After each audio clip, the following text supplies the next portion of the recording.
I'm JJ Barnes, and this is Jonathan McKinney. Hello. And you're watching another episode of Writing Advice with JJ and Jonathan.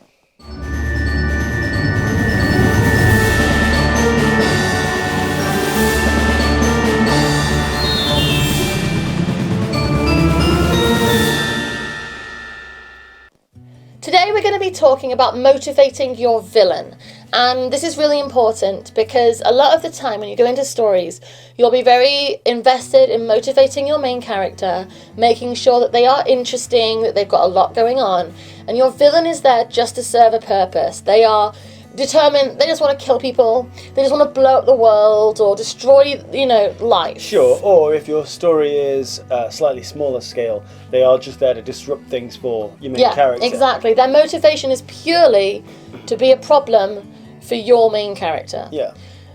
If you want to tell a really good story and a really strong story... Yeah, a story that's going to make you, make your reader or your viewer keep thinking about it. Exactly. For longer than...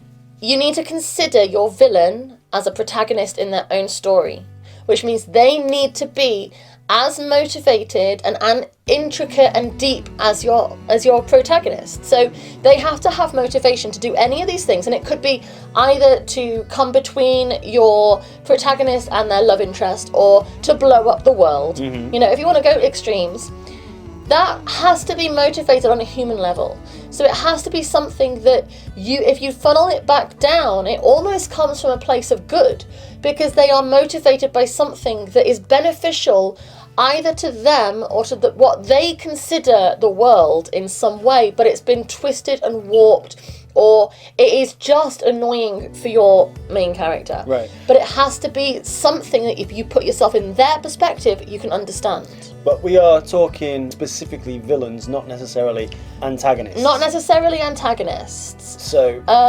the villain of your story, which isn't necessarily the antagonist. Right. But the villain, if you're doing a story with a villain...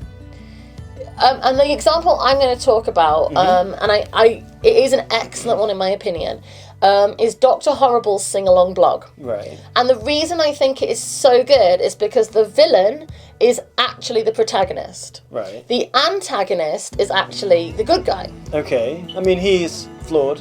Oh, of course. I mean, that's another video, and we are going to do another video on that. Yeah. But in Dr. Horrible's sing-along blog, Dr. Horrible, played by Neil Patrick Harris, is the villain. He is the bad guy, and his plan is to destroy the world, basically. Well, it's his freeze ray, he will stop. He wants to be initiated into the evil league of evil. And he has to kill someone. It's not a good plan. It's not a good plan. It's not a good plan. But basically, his plan is to do evil, and he actively wants to do evil. He calls himself Dr. Evil. He does not. He doesn't call himself Dr. Evil. He calls himself Dr. Horrible. Right. So... he's not a good guy, but he's the protagonist. And the reason it's so a good example is because as the villain, you still find him sympathetic. He's a very endearing character. Even though what he's doing is twisted and warped, and he's talking about throwing poison in the water main. And, he's obviously a very damaged, bad person. Sure, yeah. Partly because of how Neil Patrick Harris is. And his wonderful singing voice. His wonderful singing voice, yeah. And the fact he's like the most charming, endearing man in the world. He still is a bad guy who is motivated by things you can understand. He talks about the problems of society. He talks about things that he thinks he can fix, but he's doing it in a bad way. So yeah, he's a character who is driven to improve the condition of the world, which sounds like a really good, noble thing. Yeah, and where he is broken, where he sort of his goodness drives him to villainy, is that he is paranoid of other people, so he only trusts himself to do that job, to make the world better. Whereas Captain Hammer, yes, played by the equally fabulous, I would argue, Nathan Fillion, yes, is a good guy. He's a hero. He is save the day. Yeah. And he's a knob. Yes, he is. I think that's fair. But he's not trying to kill everyone. He's just a bit of an arrogant. He is. He's a kind of jock dickhead. He's a bad dickhead. That's a good way of putting it. But he's not out to kill people. He's not like shooting people with a freeze ray. He isn't trying to get into the evil League of Eagle by murdering anyone. Evil League of Evil. That's what I said. You said the Evil League of Eagle. Did I? Yes, that's a different league, but equally evil. That what he said. The Evil League of Eagle. So, He said it. oh my god. The Evil League of Evil. I mean, how many times have I watched this? And I can't even say that. But the point is, I think if you watch Dr. Horrible from the perspective of making sure your villain is motivated in the same way as your hero, Right. it's a brilliant way of doing it. Yeah, and I would say one last thing on Dr. Horrible is that there is no pretense about Dr. Horrible being the main character. It's got his name in it. It's from his perspective from start to finish. Your villain might not be the main character in such a drastic way. And that's fine. It is just about making sure that they are Human. Exactly. Right. They can't just be a robot. I mean, they can. You could do a robot who is just sent from space to kill everyone, but if you want to do a villain... Space robot. If you want to do a villain that is a person, you have to remember they're a person. And therefore, that they have, they have things that they care about, things that they love, things that they are, passionate about. And that's how you do it. You make sure that whatever evil they have reached, it comes from a human place. If you can hear a really strange noise, It's the dog. the dog, who's normally sat up here, is now deciding to make weird noises. right by the microphone. So we're apologies sorry about that. for her. So yeah, if you do use a space robot, actually the thing about any robot is the thing that's interesting about any robot in a story is that they resemble us. That's why we use them in stories, is that we use them as a mirror for ourselves. But that's not the point of this video. So a couple of honourable mentions for other good villains that you can look at. So you've got the what's his name, the Kingpin in Spider-Verse. Spider-Man Into the Spider-Verse. Yeah, if you watched our Spider-Man Into the Spider-Verse video, it's great. If not, I'll put a link here and you can go watch it. That video about Spider-Verse is specifically about the narrative triplet, but carry on. So the Kingpin in this story, his history before the story begins is that he has lost his wife and his son. They were killed in an accident fleeing him when they discovered that he was a murderer.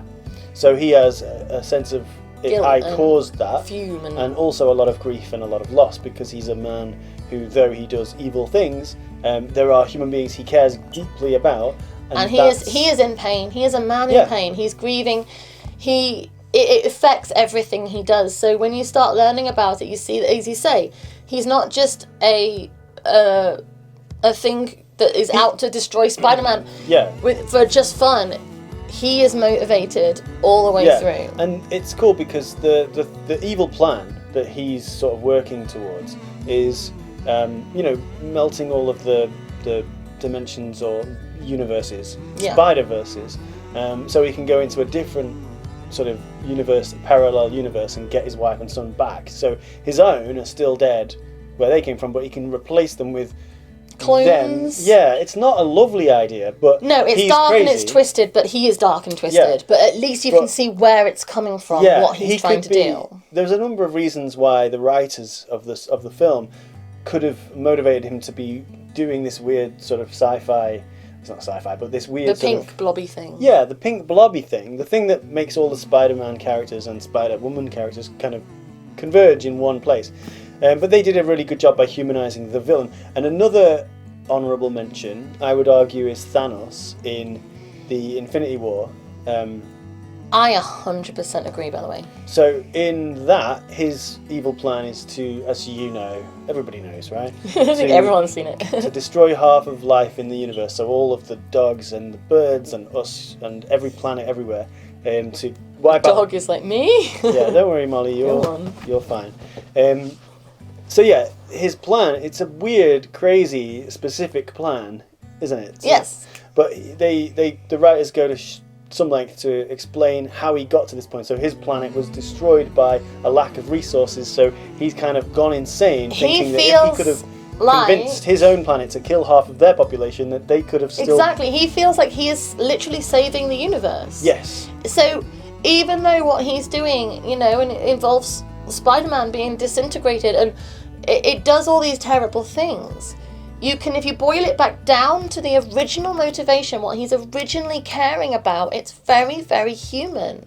Even though he's not, but it's very real, and it's very driven by a desire to improve things. So it really does make a difference, because when you've got just a killer who's out to kill, fine, like, your story will still go, and you can still have, you know, it's the sort of premise of a lot of slasher films. It's just, it's a killer who just wants to kill. You will need, as you go forward writing many stories, you will need some villains who are just bad people. Yeah. But that shouldn't be all there is in your story. So you think about the darkest sides of yourself and your own sort of worst case scenario if life happened a different way and you became a very bad person. Yeah. Where might that person go? And then put that person into your story. You still have at the core of them a person who you can relate to. Even if they've reached a point where you're like, no, this is all wrong, terrible, terrible, terrible. Go right back down to the core of that person. It's somebody you can understand. And that improves your story. I agree. But that is not to say that pure evil doesn't have its place in a story as well, because it does. You need a Cruella de Vil every now and again. Sometimes you do. You need just a monster. If you just rely on that all the time, it's not good storytelling. Yeah, and it also pushes the believability of the work. I agree. So yeah. So thank you very much for watching our video about motivating your villain. If you've liked this video, if you could give this video a thumbs up, a like, and subscribe to our channel, you'll never miss another video that we are doing. Also, if you have any examples of villains that you love, villains that have moved you and excited you in the way we are talking about because they're so interesting, drop a comment down below and we might be able to do a video talking about them. Also, if you have any questions, if you want us to do a video about something you're particularly interested in, we can give you a shout out. If you're a YouTuber, we can link your YouTube channel as well. So do that and we'll be able to do a video for your thoughts. You can find us on Twitter. I'm Judy Ann Rose and he's John Mark, and we're always talking to the writing community. Again, everything will be down below. So come and talk to us and we look forward to it. Thank you very much. Bye. Bye-bye.